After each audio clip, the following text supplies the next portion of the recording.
ng babaeng sawi sa buhay. Baon ako sa utang ngayon dahil sa nang iwang lalaking iyon. Ang na-transport sa sinaunang panahon.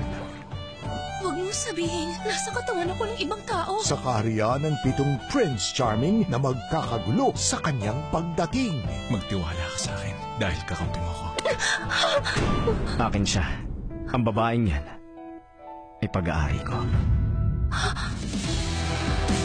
Anong kapalaran ang naghihintay kay Jesus? Isa sa kanila ang susunod na hari at papatayin niya mga kapatid niya. Hindi kayo nahayaang mangyari. Kaya ba niyang baguhin ang nakatadhana para kina Prinsipe So Babawiin ko nararapat sa akin. at Prinsipe Wolf?